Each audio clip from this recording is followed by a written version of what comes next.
How to run longer without getting tired? That's a question that most runners have, because most runners start with a distance goal in mind. So experienced runners usually want to run a marathon, and beginner runners or people who are just starting out exercising usually are dreaming about a full 5K, which is a great goal to begin with.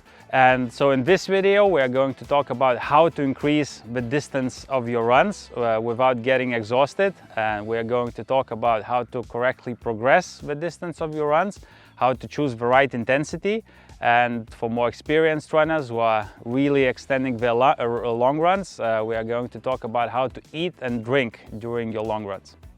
So the most important point to keep in mind is that you shouldn't rush your long runs. That means that the most important thing in training is consistency and frequency. So if you are a beginner runner, you should really start with maybe 2, 3 and then up to 4 runs a week, but keep them short. So if you are starting out 20 to 30 minutes of really easy running, 3 to 4 times a week is a really great goal to aim for.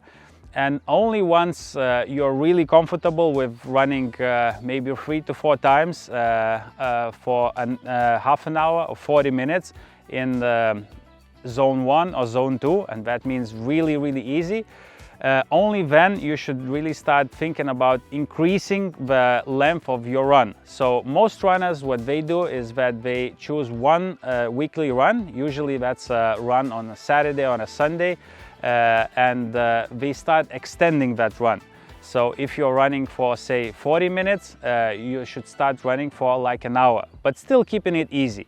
So your weekly training program should stay the same, but one run should gradually start getting longer. But again, don't rush it, and be realistic. If you are running for 30 to 40 minutes, don't aim for 2 hours. Aim for 1 hour. Once 1 hour is comfortable, try to add 10 minutes, then try to add maybe 20 minutes. But make sure that you're really recovering well and your runs are not too hard. Another key thing is choosing the right intensity for your longer runs. So for people who are just starting out and they started gradually increasing the length of their long run, it's really important to keep the long runs easy. And by easy, I mean running them in zone 1 or zone 2.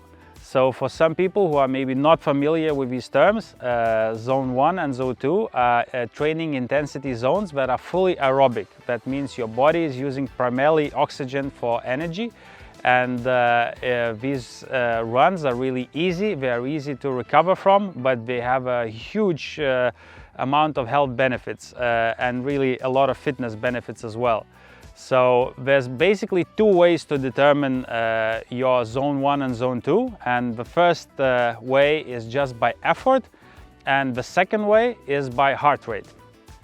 Another really practical way of how to find your zone 1 and zone 2 is by looking at your heart rate. So most runners these days either have a sports watch like this, and they have a optical heart rate monitor, which is nice. It's not very precise, but it's quite practical. Or if you want to get more precise data, you should use a heart rate chest strap. But either way, you should really follow, and it's really valuable to follow your heart rate during running. And for most people, zone 1 is below 140 beats per minute. So there are of course outliers, so there are people who have very high natural heart rates or people who have very low heart rates, but for the majority of people, I would say around 80% of people, if you are running below 140 beats per minute, that means 135 or 130 or even 120 something, that's not so important. But as long as you stay below that limit of 140, you should be well within your zone 1. Now zone 2 is just a tad more intense than zone 1. So for most people, that's around 150 to 155 beats per minute.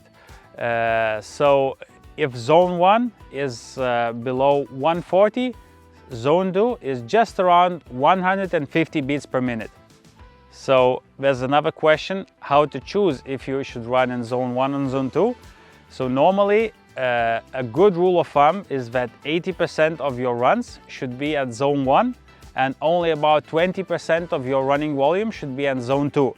So zone 2 is really valuable and has a lot of benefits, but don't run in zone 2 all the time. Most of your runs should be zone 1. That means really easy, the 2 to 3 out of 10 effort. But sometimes, and maybe parts of your long run can be in zone 2. But remember, not all of your runs should be in zone 2. Now, for runners who are more experienced and maybe their long runs are already 1 hour to 1 hour 30 minutes and maybe even longer, for the runners who are preparing for a half marathon or a marathon. In these cases, when you're running for a longer time, nutrition becomes an important factor. So as a rule of thumb, if your runs are longer than 1 hour, you should consider using gels and water during your runs. So usually in training, it's enough to have a gel every 40 minutes. In racing, maybe once every 30 minutes. But if you're running easy, having a couple of gels in your pocket is a really good idea. And also don't forget that you should use water together with your gels.